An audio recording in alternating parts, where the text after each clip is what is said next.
Ouais, balobi to s'abonner na chaîne biso moko Charles Ministry TV. Balobi to s'abonner ebele nzamba ba défi. Talaka ba fo chéri, tala na pesa na rouge. Elengi, banzonta ba fumongoela. Kitoko to s'abonner ebele talaka ka nzamba ba défi. Ino tembeti. Aïe, les gars, check.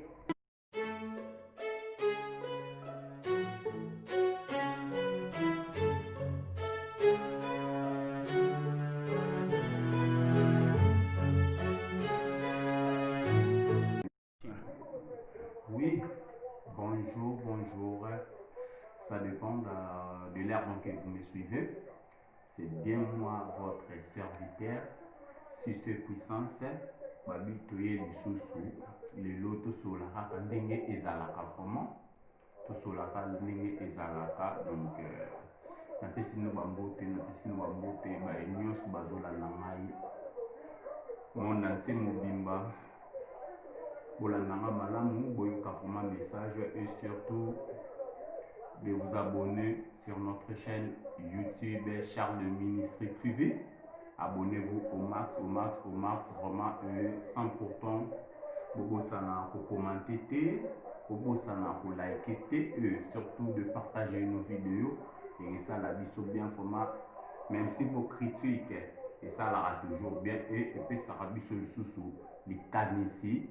Ya koyeba nini oyo tokoki kolobela par rapport ya bacommentaire na bino na bacritique na bino lelo tozolobela kaka donc on parle beaucoup plus na makambo oyo elekaka libanda. Il y a des gens qui ne savent pas tout ce qui se passe libanda ya mboka na biso, tozolobela makambo oyo elekaka libanda ya mboka na biso. Tozana invité na biso. J'espère que vous aimez déjà bien. Aza Mpanzi Nangai à vous se présenter. Au bata la émission, vous voyez déjà que les aïeux, mais ça sera plus mieux à se présenter. Bonsoir papa. Bonsoir mon bien-aimé. Si c'est puissant, c'est Banzadio. Ouais. Vraiment, bonsoir à tout le monde. Bonjour, c'est le temps de l'heure que vous nous suivez. C'est bien moi, votre frère, l'évangéliste Daniel Kisse. Toujours de défi toujours avec tout le respect que je vous dois dans le monde manette. Si quand Zamba Pambolabino, tout ça toujours pour le kaka parcours, il y a biso immigrants, immigrés je dirais na libanda mboka quoi. Parce qu'il y a pas mingi ba ignorant comment besoin les quand les surtout mais pour faire comprendre la réalité en soi il y a makambozo les libanda. Vraiment merci et suivez-nous attentivement. D'ailleurs qui bosse la décidé. Que Dieu vous bénisse. Ben, mes frères et sœurs, Tolanaki, vos commentaires, on avait vu vos commentaires. J'espère que il y en a pas de au balobaki à propos que ça sera plus mieux batuba vanda na Algérie que ya vanda na Maroc. Et par là que Tolinga qui un peu tout débattre si Jean Monabino avec notre évangéliste Aza Mpanzi, Tolinga qui un peu tout débattre par rapport à la vie actuelle, soit il y a vie réelle, il y a Libanda, il y a Mboka na biso. On avait tout suivi, donc yango to lobakaka kambe balobaka mboka okomate mapata ekwea. Donc et ça la mieux bolanda biso vraiment attentivement. S'il y a aussi des remarques, il faut les faire comme vous les faisiez toujours. Donc on parle sur notre sujet et nous allons débattre ensemble.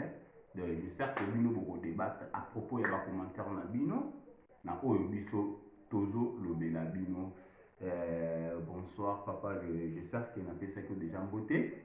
Ben pour la page de commentaire, c'est pour cela n'invite que sous pour la deuxième fois l'émission pour à propos il y a des commentaires oyo batu bapesaki na émission oyo utaki koleka la fin dernière. Balobi que non, comment se fait-il batu balingi toujours vivre na Maroc que bazala na bango na Algérie par rapport que Algérie c'est mieux que Maroc. Au Maroc la vie est tellement dure, mais en Algérie moi vie et kitoko moi misala ezali tout baza kuna ba vivra mieux par rapport ya awa et par là je sais pas pour na yo okoki koloba na balandi na biso nini. Ok, merci beaucoup pour la question. Premièrement, nena loba na batu boy. Ndinga ka papa journaliste auto loba. Mboko komate mapata ekoya. Tu sais, il y a certaines personnes ba yo ba lekana, bien qu'on rally. Mais ba lekana rally peut-être ba ko comprendre réalité. Mais ba tu ba lekana ba réalité ba comprendre réalité. Vous comprenez? Raison pour laquelle ningaki na banda ko expliquer ba tu lo moko. Bon, en fait, ngai na leka Algérie. Nakoma Algérie, naza vraiment na maîtrise ya Algérie parce que nakoma Algérie. Nakobeta lisolo ya sapato e soit kanga so na latin. Donc so na latin on nakobeta lisolo ya sapato na dit.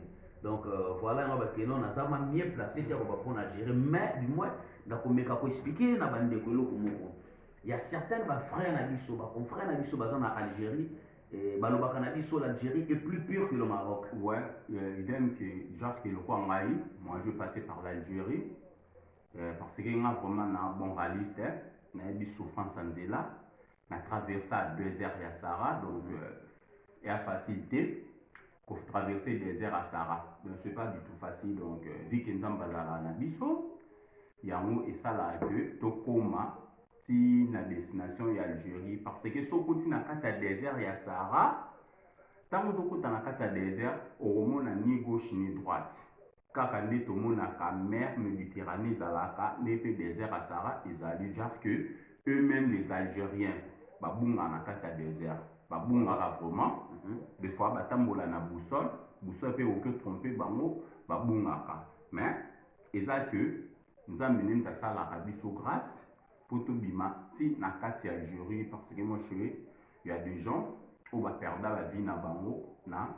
kati ya désert ya Sahara et par là j'allais dire aussi ceci parce que notre invité à l'écart par Algérie que ngam naza mieux ya pour expliquer bino oyo et les en Algérie et c'est que moi je peux vous dire l'Algérie bien sûr Moutou, bien sûr, balandi biso, bolobaki ya solo que Algérie a du travail, l'Algérie les gens travaillent, bien sûr que oui.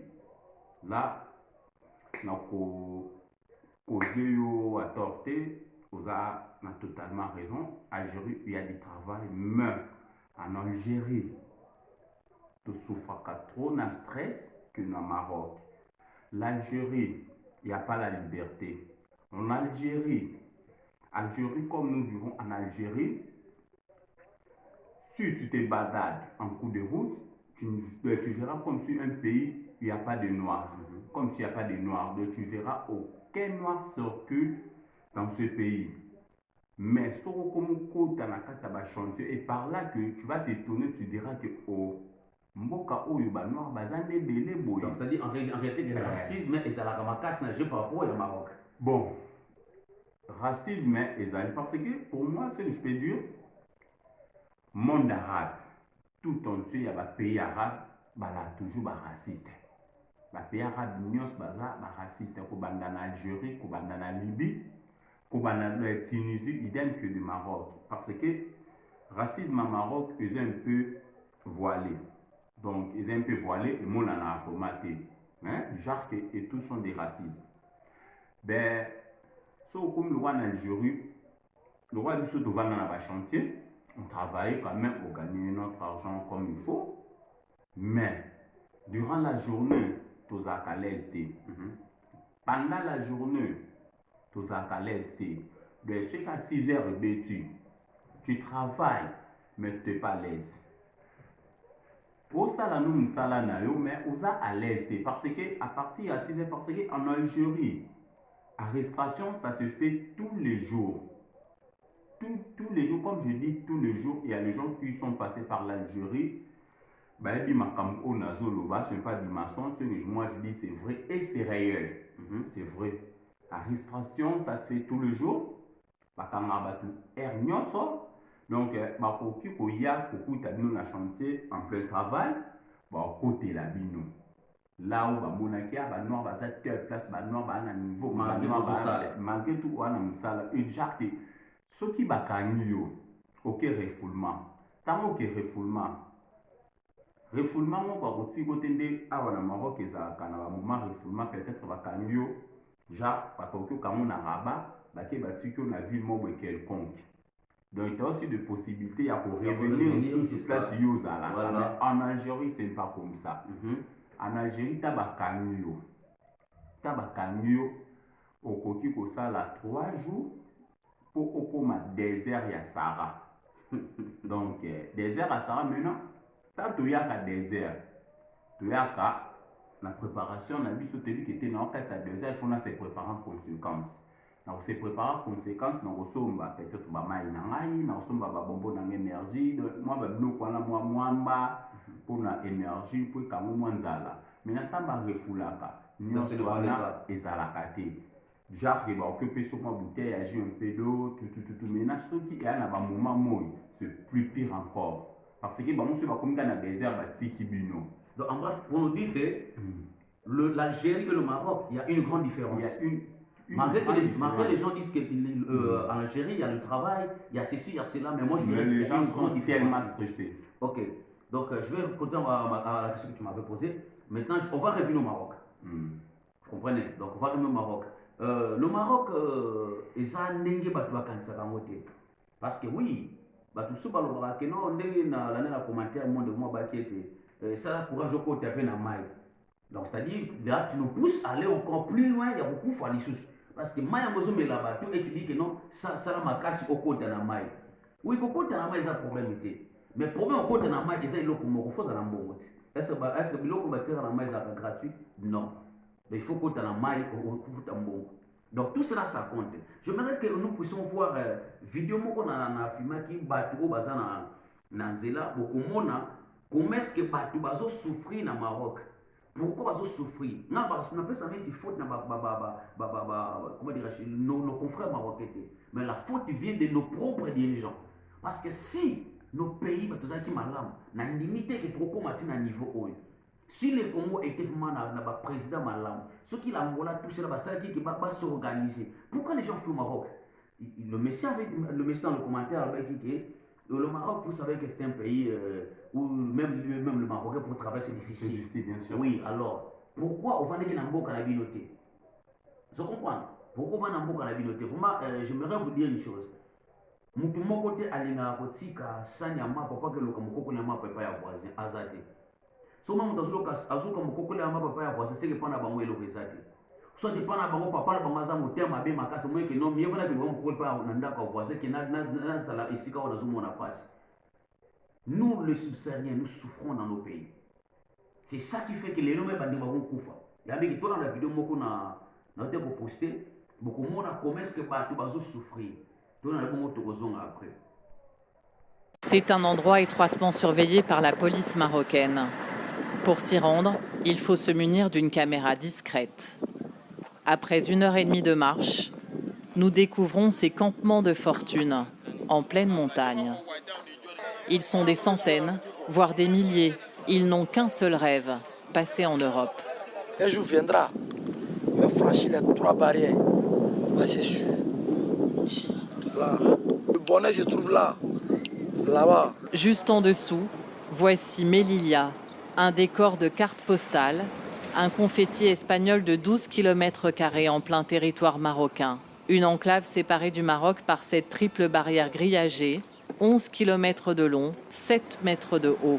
Une barrière régulièrement prise d'assaut. Quand l'avalanche arrive, ils ont tellement de force qu'il leur faut seulement 1 minute, 1 minute et demie pour franchir les 3 barrières.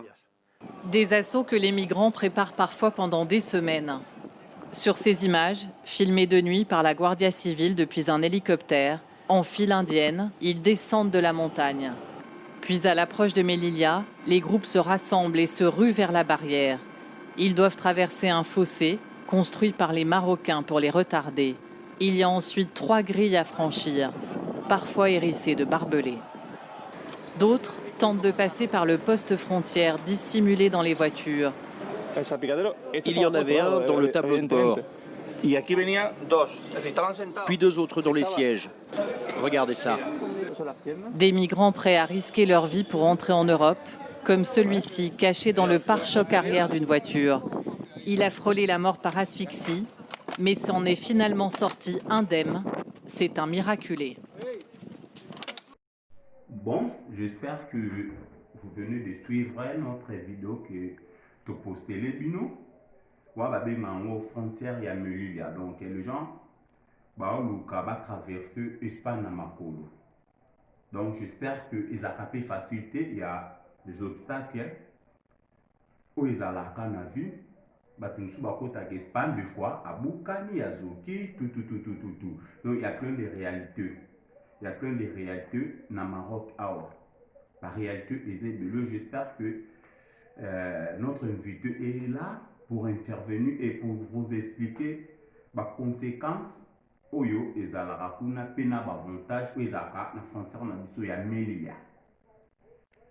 Donc voilà, comme je disais, nous venons sur notre plateau. La vidéo que vous venez de voir, c'est un filmant espagnol. La vidéo voilà, c'est comment est-ce que donc bah se concentrer place mon propos tellement bazo kokaté bah moni que non il faut basa la violence moko boy. Et dans cette violence ils en a battu mususu bazo boka na makolo et na battu mususu ozo mona que non maboko bazo pot mais à côté pour tout mais na ba pota. Est-ce que ceux qui mutu na pas na ba mazala ki malam est-ce que akondima ba souffrance wana je ne crois pas. Ce qui est si kazaki na ki mais est-ce qu'on dit ma souffrance wana je ne crois pas. Pourquoi ba bazan de roba ça la moté. Le problème qui est au Maroc, c'est quoi? Les gens ne comprendre. Le problème c'est na pays arabe pour nous parce que surtout sur le Maroc, je ne sais pas comment dirais-je, mais le problème c'est na pays arabe c'est quoi? Premièrement, nous bisons nous bas noirs. Nous sommes africains. Malgré tout, nous sommes tous les Africains, mais pour être maintenant pour nous, toi africain. Ok, ton demi qui est africain à bichon. Et deuxième des choses, dans l'émission passée, nous ne sommes pas le bienvenu dans leur pays. Bon, beaucoup de balles comme ça, les athées, tout ça, c'est bienvenu. Dès que papa le dit, je m'excuse, Mboka o le komate, ma pata et quoi. Bisto ça va Congo, dans la Angola. Te Maroc est bien, Maroc est bien. Ate, ce qu'on y est peut-être Maroc ça des jours trois au déni, de balba, au déni au sein ni ok. Mais tant que tu commis toute réalité moussous. Vous comprenez, tu coûtes réalité moussous. Et l'autre temps tu coûtes na coûte bateau bazar, on a vraiment économique tout na. Mais pour vous faire des pour monter sur la gaz moko boy. Moi le moi mi kezali ezo simba. Mais tant que comment que non ezo simba, tu ne peux pas comprendre que bateau va comme ko chauffer le baba, on va chauffement. Dans le Maroc, le pays arabe, ce n'est pas facile, mes frères et sœurs. Dans une vidéo qu'on filmé, on a se concentrer quelque part. Au moins, comment est-ce que tu vas dans l'Espagne en musique, l'Espagne en musique.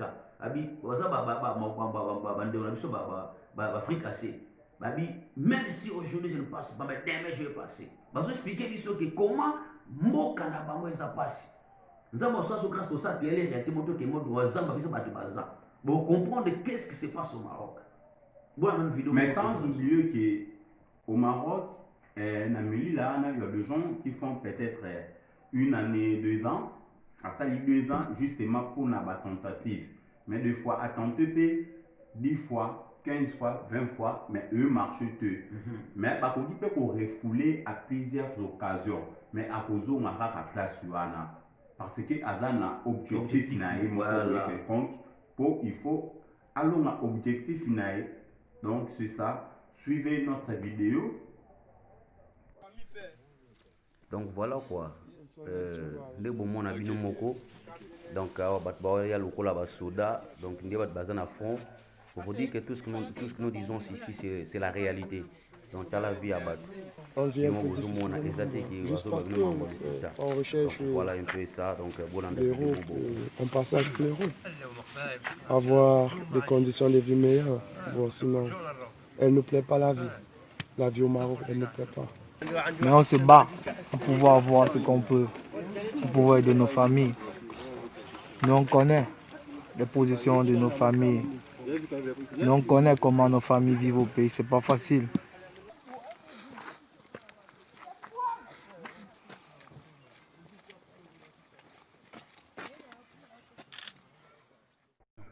j'espère que Bolandi vidéo aujourd'hui c'est la bino.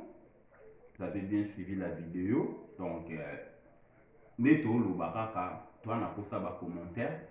Ceux qui ont aussi la même salam, ça sera aussi plus mieux de vous abonner et de partager. Tant vous partagez et ça là bien pour que tout le monde sache ce qui se passe dans les pays dont que nous vivons et dans les pays des Arabes. Tant vous partagez ma vidéo et c'est là qui fera une force. Bandeko na biso o bazana bamboka libanda baeba koma bandeko na bango bazo vivre na pays arabe na ba pays arabe au Kofi aloba monde arabe. Donc c'est un peu ça. 100% oublieux que awana Maroc racisme eza makasi. Racisme eza vraiment makasi. J'espère que tu rebalances les bino sous vidéo, mais je préférerais mieux papa à pesana moi et yanomuke boyo kaenan. Ok, parle un peu de racisme. Et tu prends un racisme dans côté en profondeur, on prend le baquet. Et ça pour na biso na bisoté. Bosso pour na biso ba noana ba regretter. Parce qu'il y a les gens aussi entre bon na bon, ils sont dans le baquet. Ba danger ba kazu ba na raté. Ba ta fesse na ba ta ya téton ba na raté. Donc bango moko on a passé déjà pour na na passé quelque part avec eux ensemble pendant 2 mois. Vous sentez que bango na cohésion de la raté. Ce qui bango na bango cohésion ça te bon complètement fort biso ba tout monde.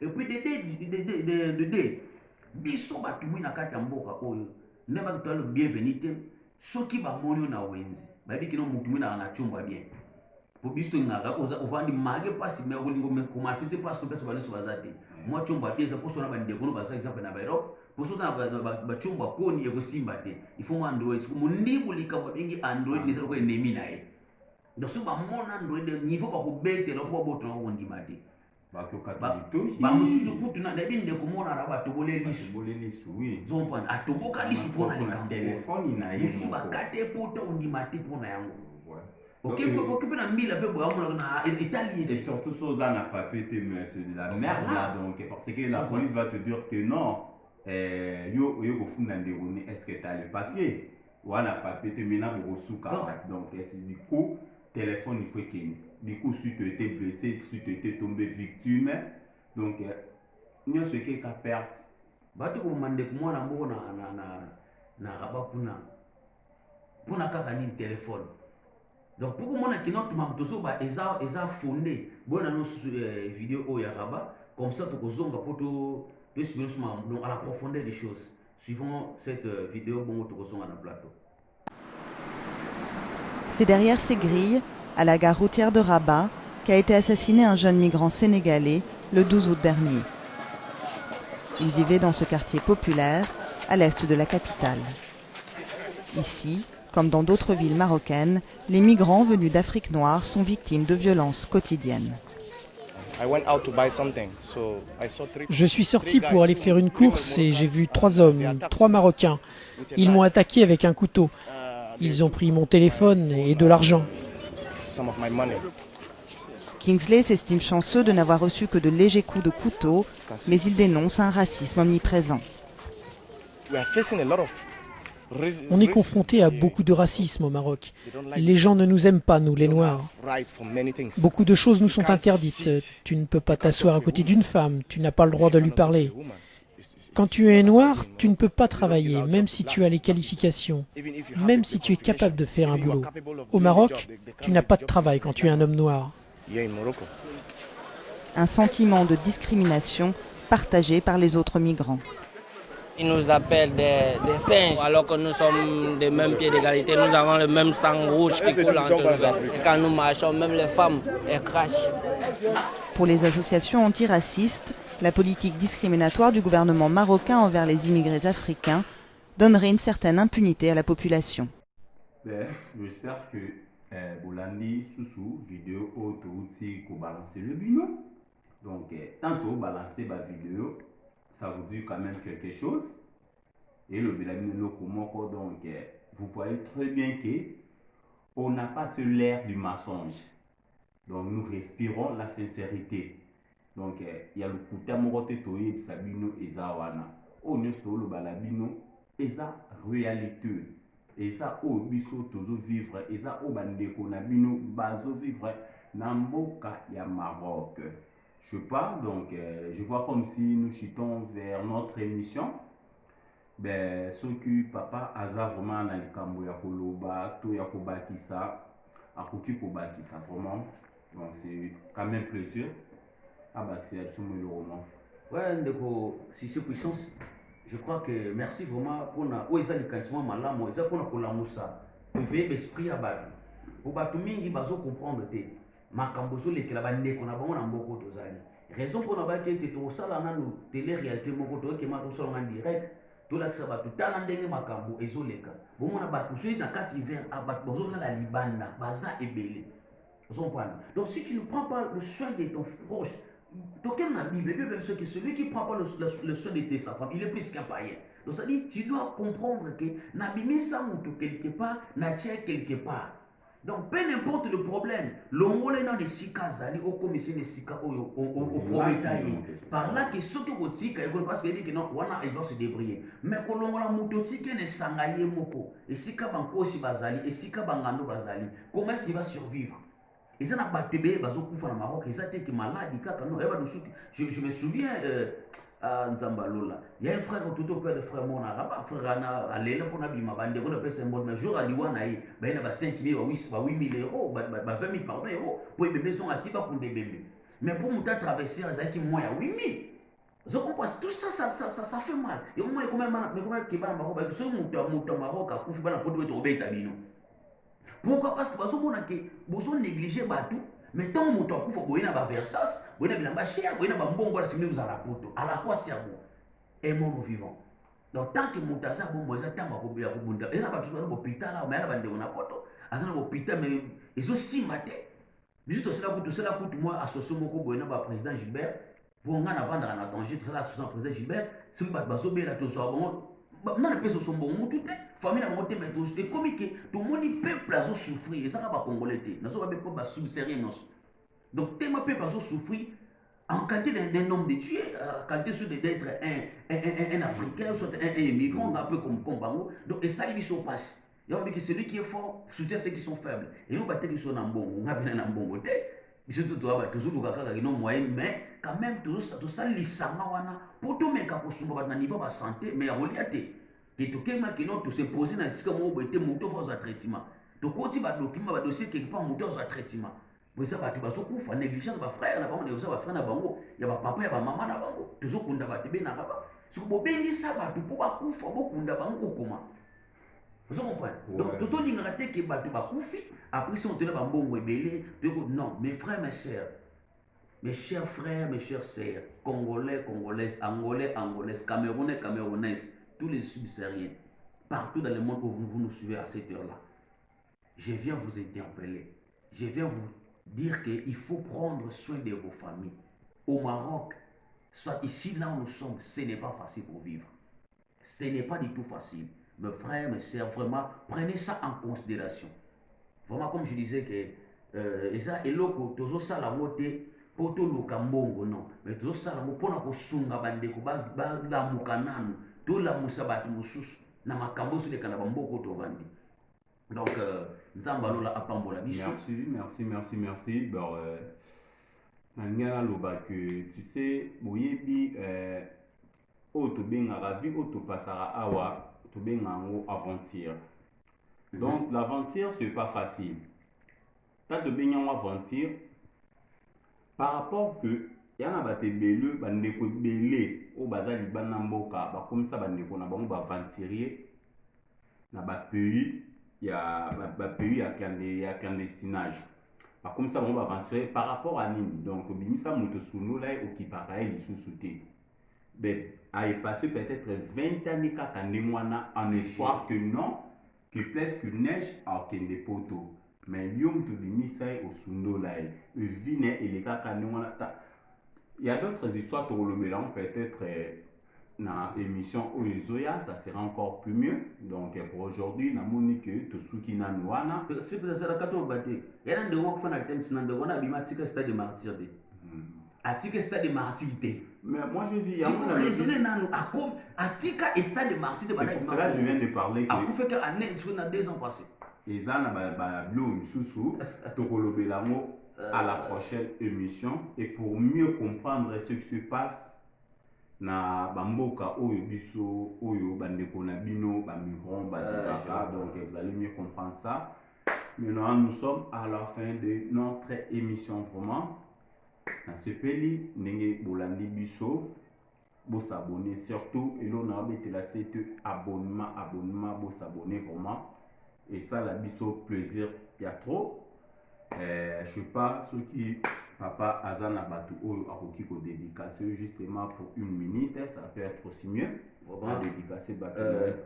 Nzambe alola pambola bino comme on veut le dire donc toza wana pona ko panza sango ko la sabaninga ndenge makambo zokende. Abonnez-vous massivement sur notre chaîne Charles Ministry TV Nzamba ba défi. Donc, Nzamba Lola Pambola Bino, et je en profite à cette occasion de saluer tous les membres de Centre Mission Évangile de Pouvoira, Nzamba Apambola Bino, Nzamba Nangavoma, Azan Nzamba Bino, et puis Napesi Basai Nzamba Nyonso Bazan dans le monde entier, et pourquoi pas Bazan au Maroc, Napesi Nombote, prophète Osé Bossa Bossa, Papa Ali Kunzi, berger Patrick Mwaka, fils de l'homme, et frère Fatah qui m'a dit que j'aime beaucoup ce frère. Et na pesimbote na bana ngane so partout bazali nzamba apambola bino na pesimbote na maman Bobette Fernande pourquoi pas ya Blanchette Mbala ya Mbala donc nzamba lola merci papa merci nous avons tenté l'émission est presque à la fin kaka ndenge balobaka le plus grand des hommes c'est ceux qui se sacrifient pour les gens donc message oyo eza pona ba oyo bazali banda je préférais mieux bazalama batu ya mala bazala héros pour ba se sacrifier